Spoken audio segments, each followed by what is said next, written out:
अपनी आज़ादी को हम हरगिज़ भुला सकते नहीं। सर कटा सकते हैं लेकिन सर झुका सकते नहीं। जय हिंद। मैं रजत सिंह शेखावत सत्यादि शर्मा क्लासेस इंदौर के यूट्यूब चैनल पर आप सभी का स्वागत करता हूं। दोस्तों, मैं हर लेक्चर के प्रारंभ में कुछ ना कुछ पंक्तियाँ कहता हूं जिसका खास मतलब उस ज़िले से जुड़ा होता है। आज मैंने जो पंक्तियाँ कही है निश्चित तौर पर इसका संबंध भी आज पढ़ाए जाने वाले ज़िले से है। दोस्तों, मैं आज शुरुआत करने जा रहा हूँ मध्य प्रदेश सामान्य ज्ञान सीरीज के जिलेवार अध्ययन में जबलपुर संभाग का कटनी जिला। जबलपुर संभाग का जबलपुर जिला हम पढ़ चुके हैं, जिसे हम दो पार्ट में पढ़ चुके हैं। कटनी जिले को आज मैं प्रारंभ करने जा रहा हूँ। इससे पहले कि अगर कोई विद्यार्थी वर्ग 3 के लिए तैयारी कर रहा है या करना चाहता है तो उसके लिए एक बहुत अच्छी खबर ये है कि संस्थान द्वारा इसी यूट्यूब चैनल पर वरिष्ठ शिक्षक दांगी सर के द्वारा हिंदी का लेक्चर जल्द से जल्द आपको प्रोवाइड करवाया जाएगा। और हिंदी में वर्ग 3 एसआई, पटवारी, जेल प्रहरी और मध्य प्रदेश की वो सारी परीक्षाएं जिनमें हिंदी विषय से प्रश्न पूछे जाते हैं, उन सभी के लिए अच्छी खबर है कि बहुत जल्द आपके लिए हिंदी की क्लासेस भी प्रारंभ करवाई जाएंगी।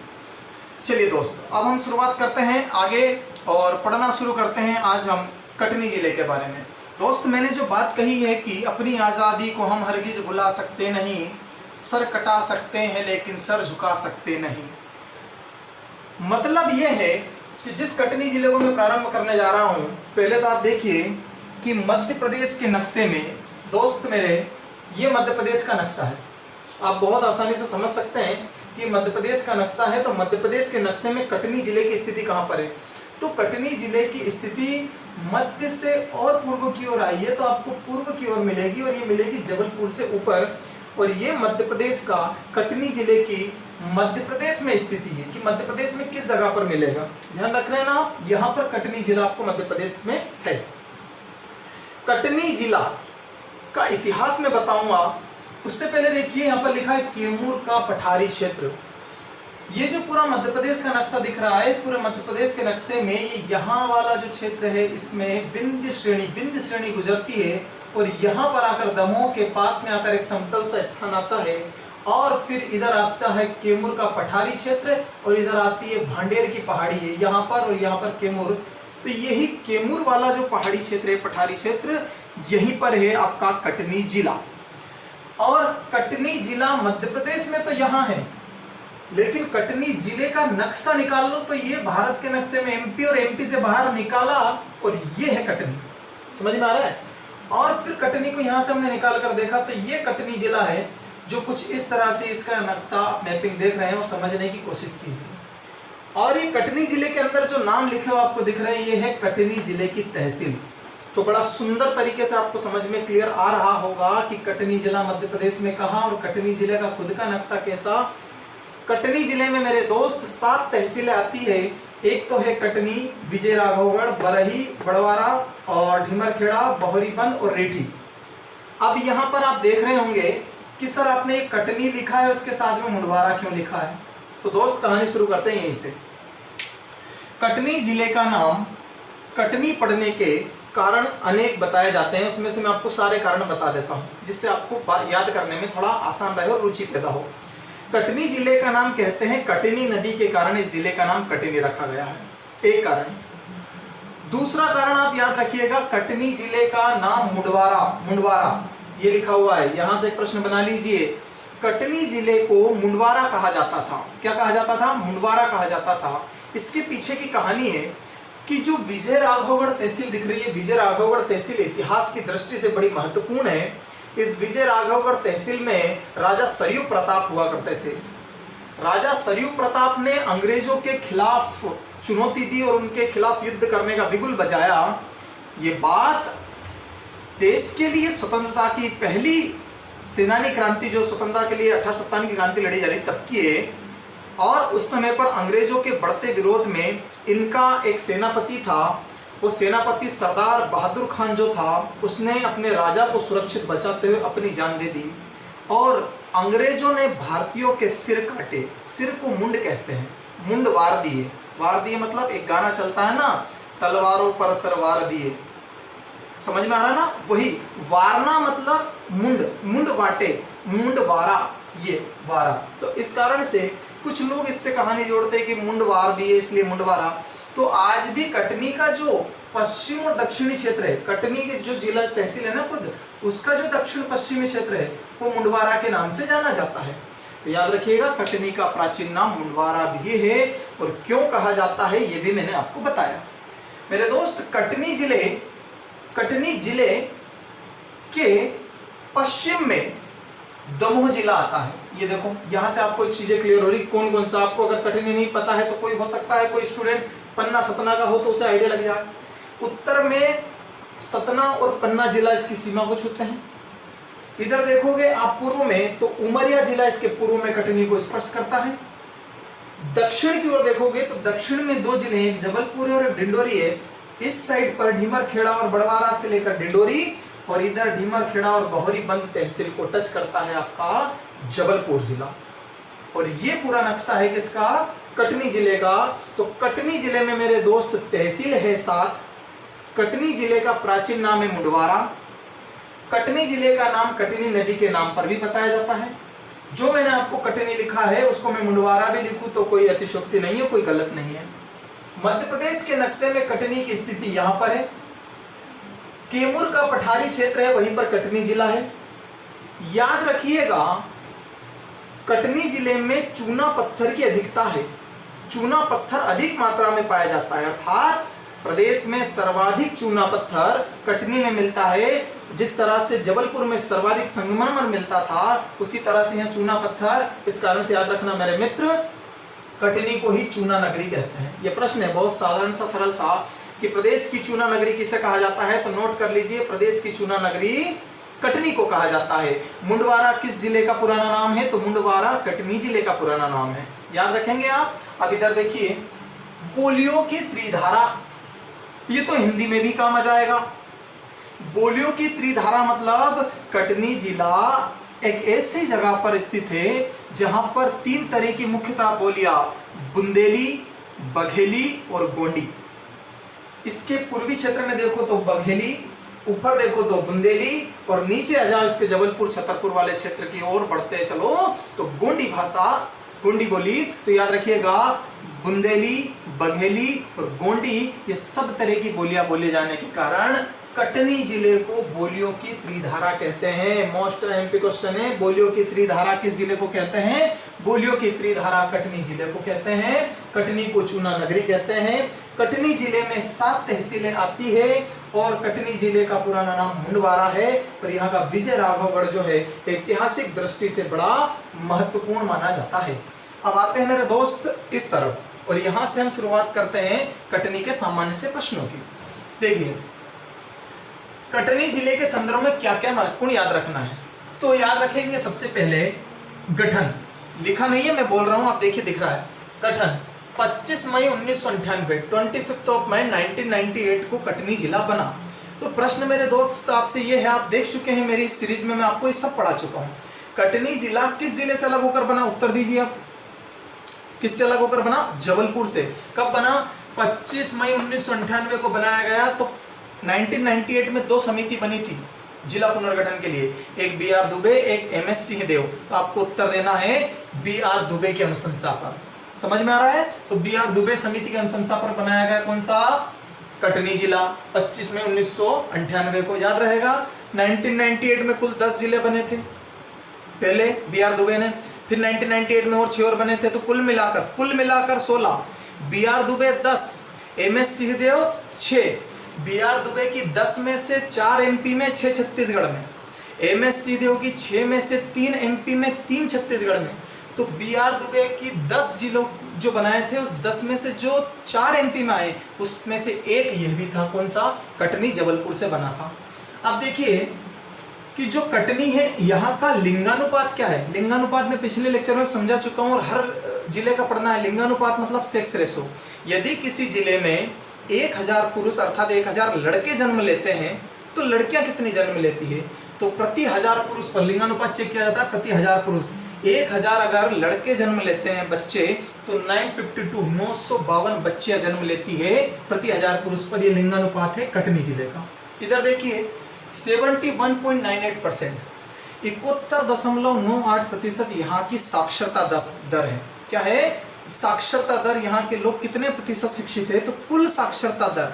अब मैं पुरुष, महिला और कुल में ज्यादा इसलिए नहीं बात कर रहा हूं क्योंकि इसका स्थान टॉप 10 में भी नहीं आता है।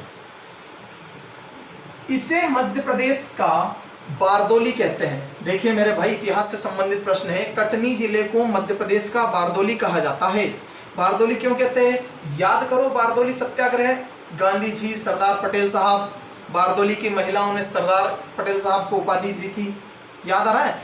तो गांधी जी का सबसे ज्यादा सपोर्ट मध्य प्रदेश में, और यूं कहें कि बारदोली सत्याग्रह में कटनी जिले के ही व्यक्ति या लोगों के द्वारा सबसे ज्यादा जेल भरी गई थी, जेल में गए थे यहाँ के लोग। इस कारण से इसे मध्य प्रदेश का बारदोली कहते हैं। तो ये प्रश्न आसान नहीं, अगर नहीं पढ़ोगे तो याद रखिएगा, मध्य प्रदेश का बारदोली किसे कहते हैं? मध्य प्रदेश का बारदोली कटनी को कहते हैं। चूना नगरी कटनी को कहते हैं। मुंडवारा कटनी को कहते हैं। याद रहेगा? ठीक है।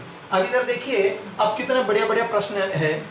मनोहर करौंदी ग्राम, एक गांव है जिसका नाम है करौंदी ग्राम। यह मध्य प्रदेश का नक्शा है, इसमें यह कटनी है। इस कटनी में एक गांव है करौंदी ग्राम।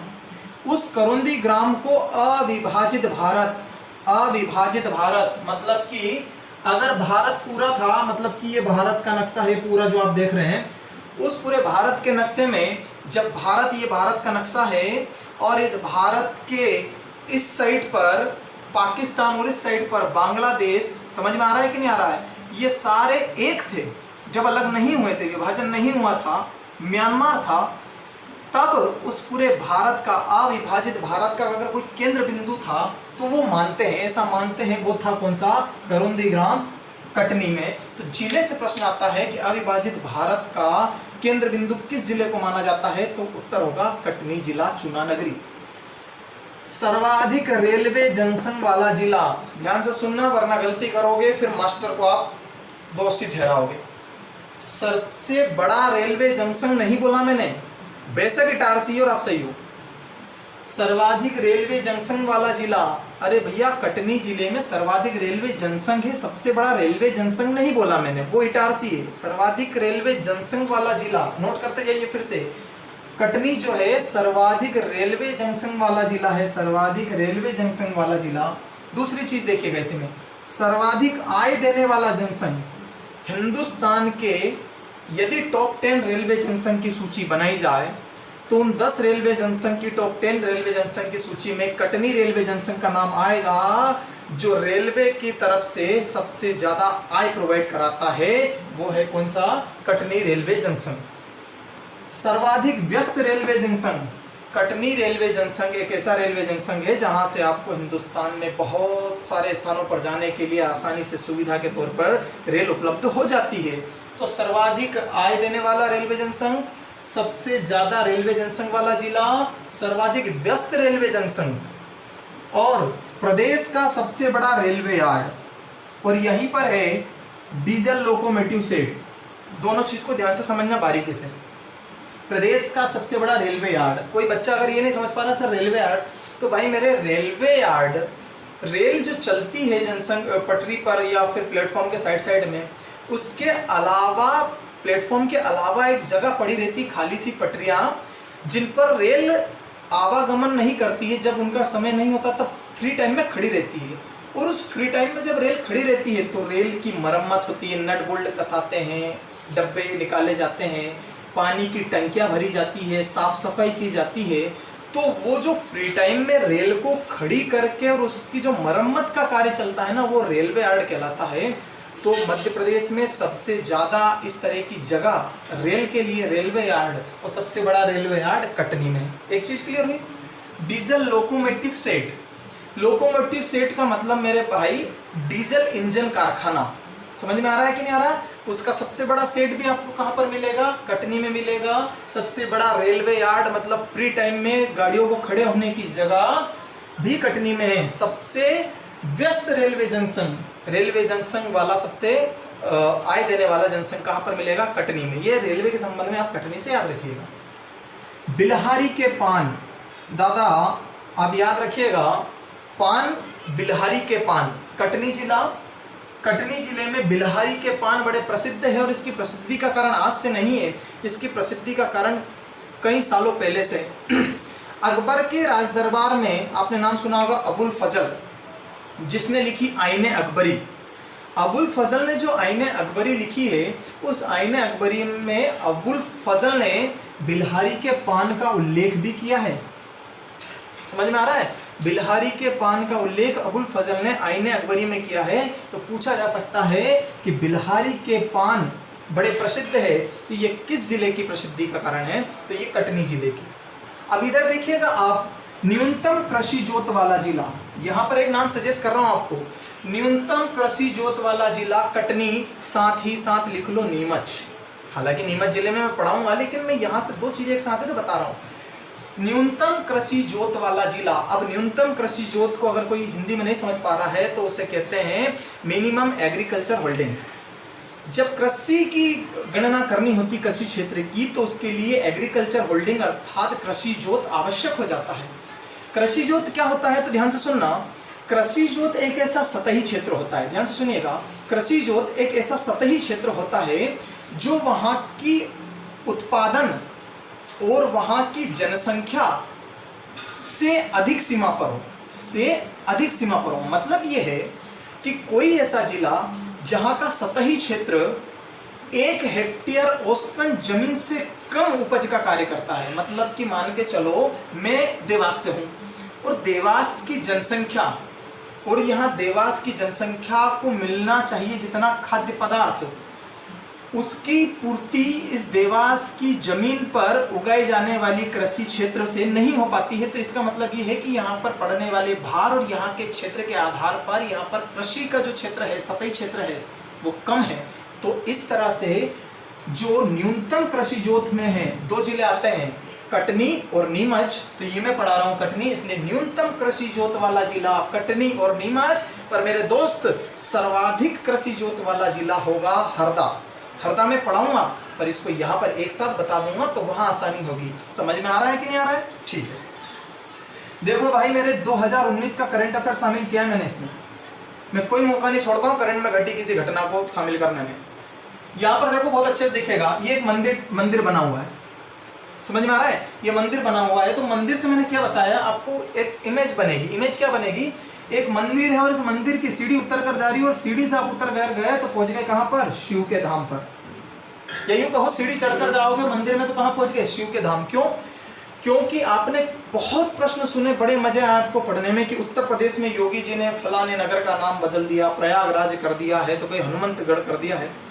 इसी क्रम में मध्य प्रदेश में भी एक गांव का नाम बदला गया। तो दिसंबर 2019 में कटनी जिले की विजय राघवगढ़ तहसील, ये लिखा हुआ है, कटनी जिले की विजय राघवगढ़ तहसील का एक गांव जिसका नाम था दुर्जनपुर।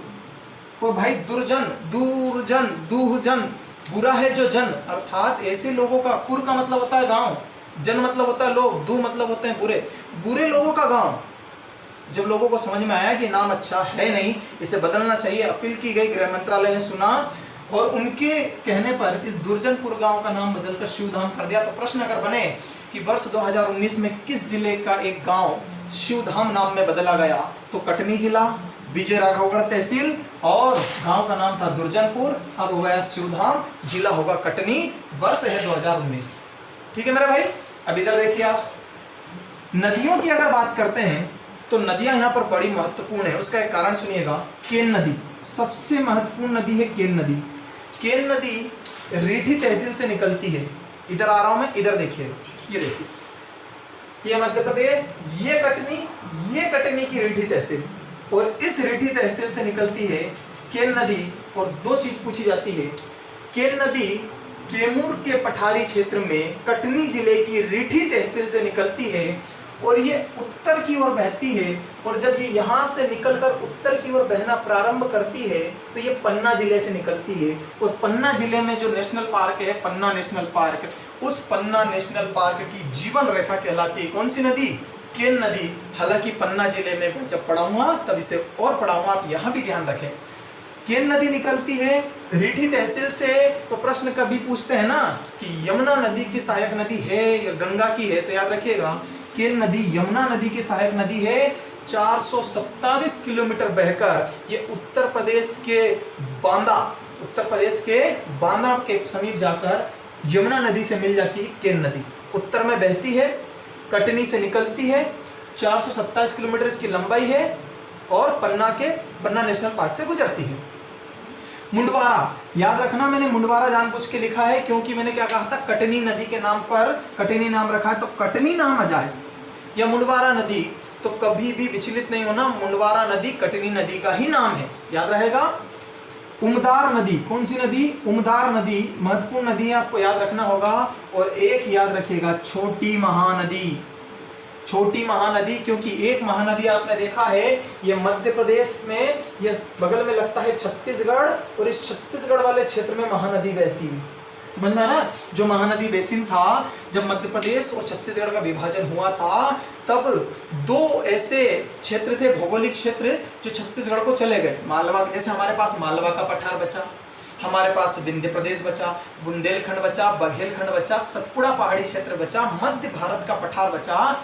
तो हमारे पास दो और थे छत्तीसगढ़ के होने से पहले, एक तो था दंडकारण्य और एक था महानदी बेसिन। जिस तरह से हमारा नर्मदा सोन घाटी हमारे पास है ना, वैसा ही महानदी बेसिन छत्तीसगढ़ में चला गया। तो महानदी से उत्तर छत्तीसगढ़ उड़ीसा में मत जाना, छोटी महानदी का उत्तर आपको कटनी देना है। क्या देना है? छोटी महानदी का उत्तर कटनी देना है। और कई किताबों में इस छोटी महानदी को ही कटनी जिले की जीवन रेखा कहा है।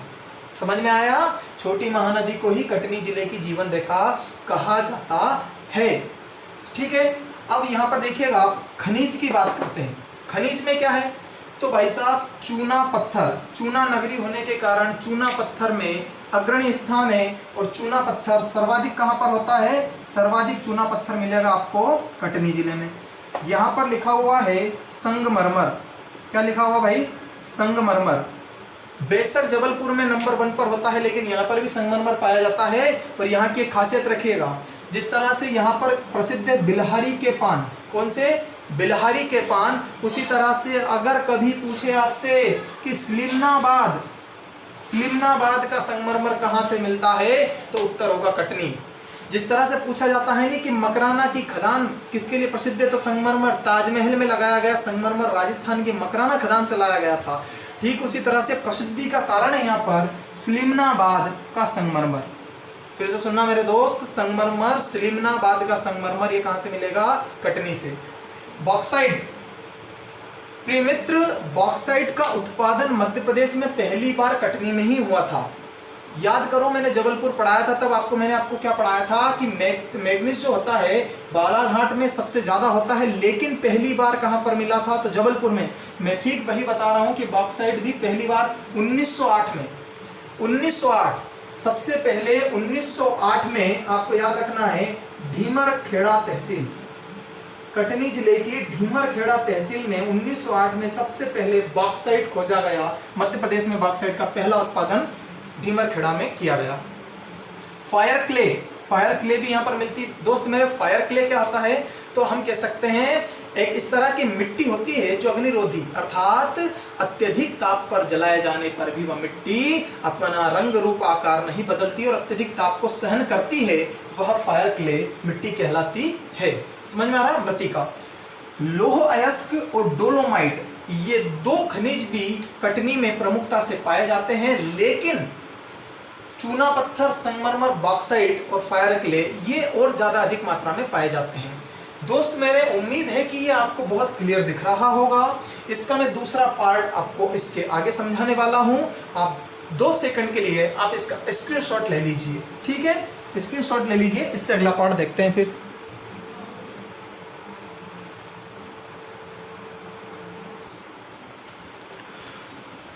आइए दोस्तों, देखिए आगे बढ़ते हैं कि कटनी जिले में उद्योग की अगर बात करें तो कटनी जिले में उद्योग में क्या क्या हमें मिल सकता है खास पढ़ने लायक। तो देखिएगा, मार्बल कटिंग एवं पॉलिश, मार्बल कटिंग एवं पॉलिश, मार्बल जो पत्थर आते हैं जो आप घर की सुंदरता के लिए लगाते हैं, मार्बल कटिंग एवं पॉलिश, मार्बल की कटिंग एवं पॉलिश के उद्योग कहाँ मिलेंगे? आपको कटनी में मिलेंगे। सीमेंट व एस्बेस्टॉस की चादरें, चादरें मतलब ओढ़ने वाली चादर तो बन नहीं सकती है, जो टीन शेड बनाते हैं ना, सीमेंट की चादर होती है, वो चादर बनाने के कारखाने भी हैं। स्टोन पार्क, दोस्त ये अभी हाल ही का करंट का प्रश्न है, मैं लिखना भूल गया, 2019, और ये मध्य प्रदेश नहीं बल्कि केंद्र सरकार ने घोषणा की है कि कटनी में एक स्टोन पार्क खोला जाएगा। तो स्टोन पार्क कहां पर खोला जाएगा? कटनी में।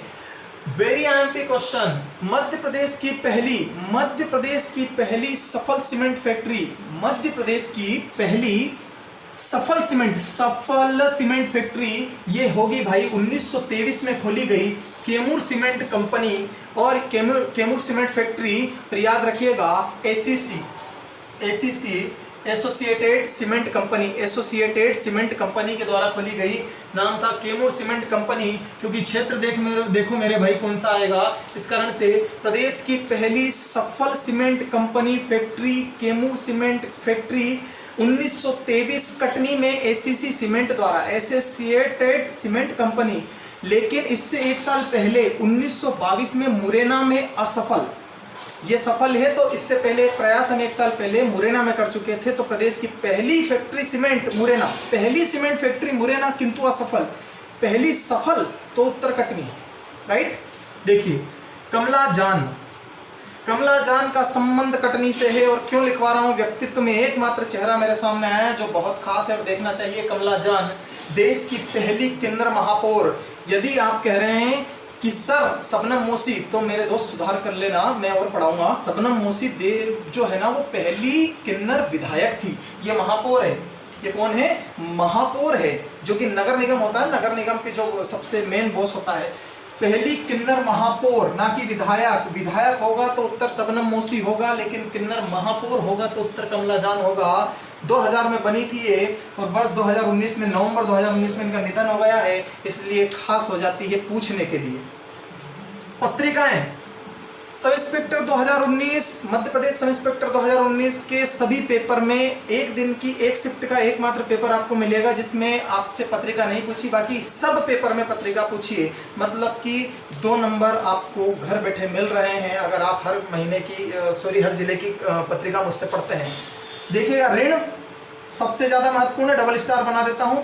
ऋण पत्रिका कटनी से निकलती है, साथ ही महाकौशल, ये इसलिए एमपी हो जाती है क्योंकि महाकौशल से आपका उत्तर जबलपुर हो जाएगा। जबलपुर नहीं लगाना है, महाकौशल क्षेत्र नहीं, महाकौशल पत्रिका की बात कर रहा हूं। और जन्मेजय भारती, ऋण महाकौशल जन्मेजय भारती। ऋण को तो हमेशा के लिए रट लो, और ऐसे रटो कि भाई ऋण मतलब होता है कर्जा, और कर्जा नहीं रखना चाहिए। जिसका भी कर्जा उसका कर्जा काट देना चाहिए, काटना चाहिए मतलब कट कर दो, उसका कर्जा काट दो मतलब कि चुका दो। तो ऋण नहीं रखना चाहिए, ऋण काटना चाहिए। ऋण मतलब कटनी, काटना मतलब कटनी। पर्यटन स्थल में मड़ादेवरी मंदिर, झिंझरी शैलाश्रय, बड़ा पुराना स्थल है झिंझरी शैलाश्रय। विजय राघवगढ़ किला, ये देखो मैंने बताया था विजय राघवगढ़ तहसील है, ये विजय राघवगढ़ तहसील, उसका किला है। और इस किले के अंदर एक महल बना हुआ है, इस महल का नाम है रंग महल। याद कर लीजिए, विजय राघवगढ़ का किला कटनी में है, और रंग महल इसी विजय राघवगढ़ किले में है, तो रंग महल का उत्तर भी कटनी होगा। याद रहेगा, रंग महल का उत्तर कटनी। मदन महल, मोती महल जबलपुर, कल पढ़ा है हमने। जागृति पार्क, एक पार्क है, बड़े बहुत सुंदर स्थान है जागृति पार्क। आप अगर फोटोज भी देखना चाहें तो आपको गूगल पर मिल जाएगी। छठभुजी नागराज मंदिर, 6 भुजा वाले नागराज मंदिर भी है कटनी में। मदीना भवन, कौन सा भवन? मदीना भवन। और साथ में है पंचमुखी शिव मंदिर। पंचमुखी देखो, छठमुखी नागराज मंदिर, तो पंचमुखी शिव मंदिर कहाँ पर है? कटनी में। चतुर्युग मंदिर, कौन सा है? चतुर्युग। ध्यान से सुनना मेरे भाई, गलती हमसे होती है, हम याद करते हैं, हमें याद है, ये चतुर्युग है, चतुर्भुज नहीं है। चतुर्भुज होता तो उत्तर बेशक हम खजुराहो की तरफ रुख कर जाते, ये चतुर्युग है। चतुर्युग मतलब कटनी। चारों युग काटने पड़ेंगे आपको, चारों युग काटने पड़ेंगे। काटने मतलब कि कटनी, भुजा नहीं, युग। रूपनाथ लघु शिलालेख, बड़ा विवाद है। और क्या है? रूपनाथ लघु शिलालेख कहीं कहीं जबलपुर देता है, लेकिन मेरे दोस्त वो सीधा देता है जबलपुर जिले में कटनी, ऐसा देता है। तो जबलपुर जिले में कटनी नहीं है, ये फैक्ट वो तब के देता है जब जबलपुर से कटनी अलग नहीं हुआ था। जबलपुर से कटनी अलग होने के बाद में ये देखो आप, बहोरीबंद तहसील, ये जबलपुर लगता है इससे नीचे, ये जबलपुर है पूरा, पूरी बहोरीबंद तहसील। ये पूरा जबलपुर में आता था, लेकिन ये जो क्षेत्र जैसे ही जबलपुर से अलग हुआ कटनी, तो ये कटनी में चला गया है। तो ये बहोरीबंद तहसील में है, तो बहोरीबंद तहसील तो कटनी में है। तो रूपनाथ लघु शिलालेख भी कहाँ पर है? कटनी में। और ये इसलिए खास हो जाता है मेरे दोस्त क्योंकि ये मौर्यकालीन अशोक के द्वारा निर्मित शिलालेख है, जो कि पाली भाषा में लिखा गया है। फिर से सुनना, मौर्यकालीन अशोक का लघु शिलालेख जिसे कहते हैं रूपनाथ लघु शिलालेख, पाली भाषा में है। यहाँ पर ये जो मौर्यकालीन ये लघु शिलालेख है रूपनाथ, यहाँ पर रामकुंड, लक्ष्मण कुंड और सीता कुंड बने हुए। 3 कुंड कहाँ पर मिलेंगे? रामकुंड, लक्ष्मण कुंड और सीता कुंड। ये मिलेंगे आपको कटनी में, रूपनाथ लघु शिलालेख के पास। दोस्तों, इसी जानकारी के साथ में समाप्त होता है आपका कटनी जिला। अगले लेक्चर में मिलूंगा मैं आपको जबलपुर संभाग के किसी एक नए जिले के साथ। आप वीडियो को ज़्यादा से ज़्यादा लाइक करें, शेयर करें, सब्सक्राइब करें और जुड़े रहें मध्य प्रदेश सामान्य ज्ञान की सीरीज से। मिलता हूं मैं अगले लेक्चर में। बहुत बहुत धन्यवाद। जय हिंद।